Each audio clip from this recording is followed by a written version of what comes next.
Prenez un super-héros vert, un prof de gym psychopathe, des adolescents sous hormones, des ballerines et vous obtiendrez les films à l'affiche cette semaine. Et qui c'est le plus fort? Évidemment, c'est l'homme vert. Il va gagner, ça c'est juré.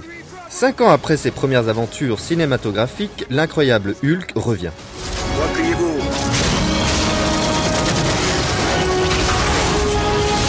Et c'est Edward Norton qui devient Bruce Banner, qui devient Hulk dans le film du réalisateur français Louis Leterrier. Je veux pas le maîtriser, je veux m'en débarrasser. Liv Tyler, William Hurt et Tim Roth complètent le casting. Pas de super-héros dans les favelas de la Cité des Hommes, qui n'est pas sans rappeler la Cité de Dieu de Fernando Meirelles. Deux amis, pris sous le feu nourri des gangs de Rio, entrent à tout juste 18 ans et de plein fouet dans l'âge d'homme.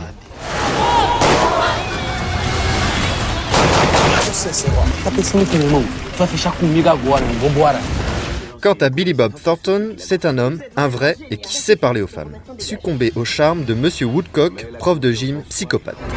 T'as envie d'être un loser? Non, monsieur! Question de rhétorique. Je connais la réponse. T'es une honte pour tous les gros, les gélatineux et les gras du bide que la terre ait jamais portés. Sean William Scott saura-t-il empêcher le mariage de sa mère et de son ancien prof? La question est lancée. Monsieur Woodcock? Alors comme ça, je vais être ton nouveau papa. Et qui de Hayden Christensen ou de Tim Roth épousera Mischa Barton? Qui du beau ou de l'abruti et du mécréant aura les faveurs de la jeune femme? Pour le savoir, il faudra prendre une part de Medieval Pie, une comédie en dessous de la ceinture et à l'humour impie ou happy, c'est selon. Va et vient en serrant bien fort. De bas en haut. De haut en bas. Jusqu'au bout. Si vous ne goûtez pas ce genre de grivoiserie, il vous reste la comédie familiale Le premier jour du reste de ta vie, qui retrace 5 jours décisifs dans la vie de 5 membres d'une même famille. Dans le rôle du père, on retrouve Jacques Gamblin, dans celui de la mère, Zabou Breitman, et dans celui des enfants, Pio Marmaille, Cécile Cassel et Marc-Noël Grandin. C'est important, vous avez une famille.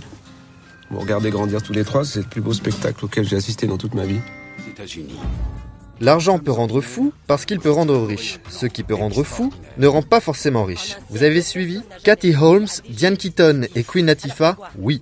Femme de ménage dans une réserve fédérale, elle décide de faire sauter la banque de Mad Money, d'après le scénariste de Thelma et Louise qui s'est inspiré d'une histoire vraie. Il m'aime bien. Oh non. Ah, savez-vous ce que c'est que d'échanger du sexe contre de l'argent? De la publicité? Un gros pourcentage des mariages. Ce n'est pas l'argent qui fait tourner la tête de Sung-nam dans Night and Day, mais les filles. Inlassablement, il leur court après. Parfois elles ne marchent pas, d'autres fois elles ne marchent pas du tout, mais quand elles marchent, c'est l'explosion de joie. 내가 정말 잘할게. 사랑해. Autre film coréen, Souvenir ou le destin d'un joueur de tambour et de sa demi-sœur, chanteuse traditionnelle rendue aveugle par son maître, qui n'est autre que son père.